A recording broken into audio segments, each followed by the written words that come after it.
تمام سامعین محترم، میں آپ حضرات کو آج نماز کا مکمل طریقہ پریکٹیکلی طور پر کر کے دکھاؤں گا کہ نماز کے اندر نیت کس طرح باندھنی ہے اور قیام کس طرح کرنا ہے، قیام کے اندر نظریں کون سی جگہ پہ رکھنی ہیں، اور رکوع اور سجدہ کرنے کا مکمل طریقہ آج میں آپ کو سناؤں گا نہیں بلکہ ساتھ کر کے بھی دکھاؤں گا۔ آپ نے تھوڑا سا وقت بھی نکالنا ہے یہ سیکھنے کے لیے، اور ساتھ آپ نے توجہ میری طرف رکھنی ہے تاکہ آپ کو آپ کی نماز جو ہے وہ درست ہو سکے، اور آپ جو نماز ادا کرتے ہیں اس کے اندر اگر خدا نخواستہ کوئی کمی یا غلطی ہو تو وہ آپ کی درست ہو سکے۔ چونکہ میرے دوستو، اگر آپ نماز پڑھتے ہیں رکوع صحیح نہیں یا سجدہ ٹھیک نہیں تو میرے دوستو پھر آپ کی اس نماز کا کوئی فائدہ نہیں۔ جب تک آپ کا رکوع، سجدہ، قیام جب تک درست نہیں ہوگا اس وقت تک آپ کی نماز کا آپ کو مکمل فائدہ نہیں ہوگا۔ تو چلیے چلتے ہیں، میں آپ کو یہ پریکٹیکل کر کے دکھاتا ہوں۔ سب سے پہلے یہ میرے محترم کہ آپ نے خیال کرنا ہے کہ جس وقت آپ نے نیت باندھنی ہے پہلے اسے سمجھ لیجئے کہ اگر آپ امام کے ساتھ نماز ادا کرنا چاہ رہے ہیں تو آپ نے نیت یہ کرنی ہے بالفرض کہ آپ ظہر کی 4 رکعتیں امام کے پیچھے پڑھنے لگے ہیں تو آپ نے سب سے پہلے کیا کہنا ہے؟ سیدھے کھڑے ہونے کے بعد، قبلہ رخ ہونے کے بعد امام کے پیچھے آپ کی پہلی جو نیت ہے وہ یہ ہونی چاہیے کہ 4 رکعت نماز صلاۃ الظہر، 4 رکعت نماز صلاۃ الظہر، منہ میرا قبلہ شریف کی طرف، پیچھے اس امام کے اللہ اکبر، یعنی آپ نے کہنا اس امام کے پیچھے، ٹھیک ہے؟ جب آپ نے یہ نیت باندھ لی، اب میں آپ کو کر کے دکھاتا ہوں۔ جس طرح میں امام کے پیچھے کھڑا ہوں، امام آگے نماز پڑھا رہا ہے، تکبیر ہو رہی ہے، ساتھ میں نیت کر لینی ہے کہ 4 رکعت نماز صلاۃ الظہر، یہ آپ نے آہستہ اور دل میں کرنی ہے، بلند آواز سے نہیں کرنی کہ نمازی تنگ ہوں۔ 4 رکعت نماز صلاۃ الظہر، منہ میرا قبلہ شریف کی طرف، پیچھے اس امام کے اللہ اکبر۔ جب آپ نے میرے محترم اللہ اکبر کہنا ہے تو آپ کے جو ہاتھ ہیں، میں آپ کو بتا رہا ہوں، آپ کے ہاتھ بالکل اس طرح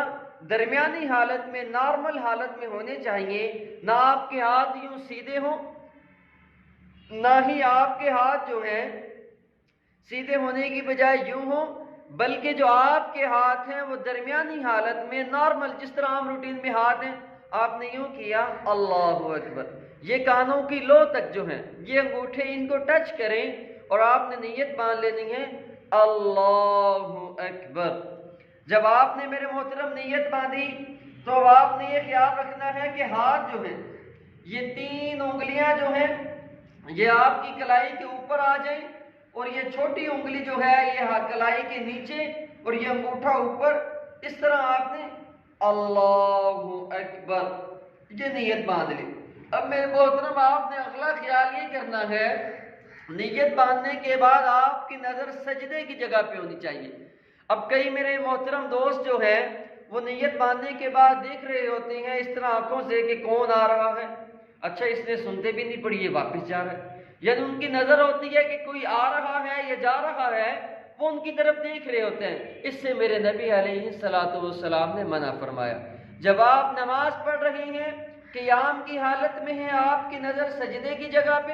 اب اگلی چیز جو ہے، جب آپ نے قیام میں رہنا ہے، آپ کے دونوں پاؤں بالکل سیدھے ہونے چاہیے۔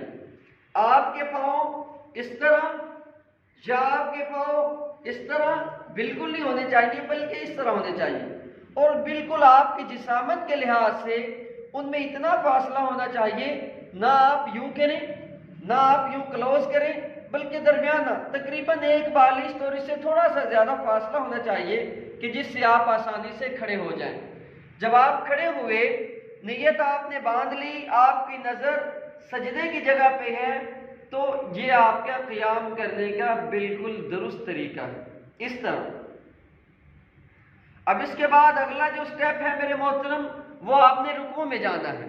رکوع میں کس طرح جانا ہے؟ آپ نے ہاتھوں کو یوں چھوڑ دینا ہے اور آپ نے سیدھا اس طرح اللہ اکبر، یہ 3 انگلیاں سامنے۔ یہ میرے محترم غور کیجئے کہ جس طرح ہم نے نیت باندھی تھی اسی طرح قیام میں کھڑے تھے، اسی طرح 3 انگلیاں سامنے، چھوٹی انگلی سائڈ پہ اور انگوٹھا بھی سائڈ پہ، اس طرح۔ اور آپ کی نظر سیدھی پاؤں کے انگوٹھوں کے اوپر یعنی نیچے ہونی چاہیے، پاؤں کی طرف۔ نظر دائیں بائیں یا سجدے کی جگہ پہ نہیں، بلکہ اپنے پاؤں کی جانب انگوٹھے کی طرف، انگوٹھوں کے اوپر ہونی چاہیے۔ اور آپ کی کمر بالکل سیدھی ہونی چاہیے، کمر یوں نہیں یا آپ نے یوں نہیں، بلکہ یہ آپ کے بازو جو ہے اور یہ کونیاں سیدھی ہونی چاہیے بالکل۔ یہ کونیوں کے درمیان یوں کرنا یا یوں کرنا یہ درست نہیں، بلکہ یہ کونیاں بالکل سیدھی۔ اس طرح آپ نے کھڑے ہو کے رکوع کرنا ہے۔ رکوع کرنے کے بعد جب آپ نے کھڑے ہونا ہے، سمع اللہ لمن حمدہ، اب آپ نے جس وقت یہ کہہ دیا یا آپ امام کے پیچھے ہیں تو امام سمع اللہ لمن حمدہ کہے گا، آپ نے ربنا لک الحمد کہہ دینا۔ اب جب آپ یوں کھڑے ہیں، جب سجدے میں جانا ہے، یہ سمجھیے سجدے میں جاتے وقت بعض لوگ یوں جا رہے ہوتے ہیں اور بعض لوگ جو ہیں وہ کسی اور طریقے زیادہ جھک جاتے ہیں۔ آپ نے جھکنا بالکل نہیں ہے، بلکہ جب آپ نے سجدے کے لیے جانا ہے، اللہ اکبر۔ اب میرے دوستو سجدے میں جاتے وقت غور کیجئے کہ سب سے پہلے، پھر دوبارہ سمجھیے، سب سے پہلے آپ اس طرح جھکے اور تکبیر کہتے ہوئے اللہ اکبر، یوں جاتے وقت سب سے پہلے آپ نے اپنے دونوں گھٹنے زمین پہ لگا دیے، اس کے بعد آپ نے دونوں ہاتھ رکھ دینے ہیں، اس کے بعد سب سے پہلے اپنی ناک کو، نوز کو زمین پہ لگانا ہے اور اس کے بعد اپنے ماتھے کو لگانا ہے۔ اور سجدے میں آپ نے بالکل نظریں نیچے رکھنی ہے اور اس کے بعد اٹھتے وقت جب آپ اٹھیں گے تو یہ دیکھیں، اٹھتے وقت آپ نے سب سے پہلے ماتھے کو اٹھانا ہے، پیشانی کو، دوسرے نمبر پر اپنی نوز کو، پھر مکمل چہرہ آپ نے اٹھا لینا ہے۔ اور میرے دوستو جس وقت آپ یہاں پہ تحیات کی شکل میں یعنی پہلے سجدے کے بعد بیٹھے، اتنی دیر بیٹھے جتنی دیر کم از کم 3 مرتبہ سبحان اللہ کہا جاتا ہے۔ اب آپ اتنی دیر بیٹھنے کے بعد جو ہے دوبارہ سجدہ کریں گے، اور سجدے کے بعد جب آپ نے، پھر میں آپ کو بتا دیتا ہوں سجدہ کس طرح کرنا ہے، یہ دیکھیں، اللہ اکبر، اور سجدے سے اٹھتے وقت سب سے پہلے پیشانی کو اٹھائیں، پھر ناک کو، اللہ اکبر۔ اب آپ نے دیکھا کہ جب میں سجدے سے اٹھا سب سے پہلے میں نے پیشانی کو اٹھایا، پھر ناک کو اٹھایا، اس کے بعد اپنے جو ہاتھ ہیں ان کے سہارے کو ختم کیا اور گھٹنوں کے بل کھڑا ہو گیا۔ اب جو دوسرا طریقہ ہے، بعض لوگ جب سجدے سے اس طرح اٹھ رہے ہوتے ہیں، وہ جب اپنی پیشانی کو اٹھاتے ہیں تو پہلے ہاتھوں کے بجائے وہ گھٹنوں کو اٹھاتے ہیں اس طرح کر کے۔ یہ درست نہیں ہے نماز کا طریقہ، بلکہ آپ نے کس طرح اٹھنا ہے، اللہ اکبر، یعنی سب سے پہلے آپ نے چہرہ اٹھایا، پھر ہاتھ اٹھائے، اس کے بعد آپ نے یہ گھٹنے اٹھا لینے۔ یہ آپ نے اس طرح سہارا نہیں لینا۔ اگر کوئی زیادہ ضعیف ہے، بوڑھا ہے جو اٹھ نہیں سکتا، اس کے لیے چلو تھوڑی سی اجازت ہے کہ وہ مجبوراً سہارا لیتا ہے۔ جوان آدمی کے لیے یہ سہارا لینا درست نہیں، بلکہ وہ اس طرح ہاتھوں کے سب سے پہلے ہاتھ اٹھائے گا، یعنی پیشانی، ناک، اس کے بعد پورا چہرہ، پھر ہاتھ، پھر یہ گھٹنے، بغیر سہارے کے اس طرح یوں کھڑے ہو جانا۔ ٹھیک ہے میرے محترم، یہ میں نے آپ کو سجدہ میں جانے کا اور اٹھنے کا طریقہ میں نے آپ کو مکمل سمجھا دیا۔ اب اس سے جو اگلی چیز ہے وہ ہے التحیات کے اندر بیٹھنا۔ میرے دوستو جس وقت ہم التحیات کے اندر بیٹھتے ہیں، مثال کے طور پر یوں لیجئے کہ جیسے ہم اس طرح یہ بیٹھ گئے التحیات کے اندر، تو ہماری نظر کہاں پہ ہونی چاہیے؟ ہماری نظر سجدے کی جگہ پہ نہیں، بلکہ ہماری نظر اپنی اس جو جھولی جو سامنے ہمارے دامن ہے وہاں پر ہماری نظر ہونی چاہیے۔ اور یہ جو ہمارے ہاتھ کی انگلیاں ہیں یہ بالکل اس طرح میرے محترم نارمل حالت میں یہاں پہ نہیں ہونی چاہیے، بلکہ ہماری یہ انگلیاں اس جگہ پہ ہونی چاہیے۔ بعض لوگ یہاں پہ رکھ لیتے ہیں تو یہ میرے محترم درست نہیں، اور بعض لوگ یوں رکھ کے بیٹھے ہیں، یہ بالکل اس طرح اس حالت میں ہونی چاہیے۔ اور اس کے بعد میرے محترم جب آپ نے اتحیات کو پڑھنا ہے، جس وقت اشہد اللہ الہ کہتے ہیں، یعنی جب انگلی کو شہادت کی کھڑا کیا جاتا ہے، یہ طریقہ سمجھ لیجئے یہ کس طرح کہنا ہے۔ جب آپ نے کہنا ہے اشہد اللہ الہ الا اللہ، الا اللہ پہ جب آپ نے جانا ہے، یعنی سب سے پہلے آپ کا ہاتھ یہ بالکل سیدھا ہے، آپ نے انگلی کھڑی کرنے سے پہلے ان دو انگلیوں کا، یہ درمیان والی انگلی اور انگوٹھے کا اس طرح ہلکا بنا لینا ہے، ٹھیک ہے، یہ آپ نے اس طرح ہلکا بنا لیا۔ اب آپ نے کہنا ہے اشہد اللہ الہ الا اللہ، الا اللہ پہ جب آپ نے جانا ہے، آپ کی یہ شہادت کی انگلی بلند ہونی چاہیے، اور یہ درمیان والی انگلی اور انگوٹھے کا ہلکا بنا ہوا ہے۔ آپ نے اپنی انگلی کو واپس اس کے اوپر لا کے چھوڑ دینا، اشہد اللہ الہ الا اللہ، الا اللہ پہ آپ نے یوں کھڑا کیا، پھر واپس یہی پلا کے زمین، یعنی اسے ٹانگ کے اوپر نہیں رکھنا، آپ نے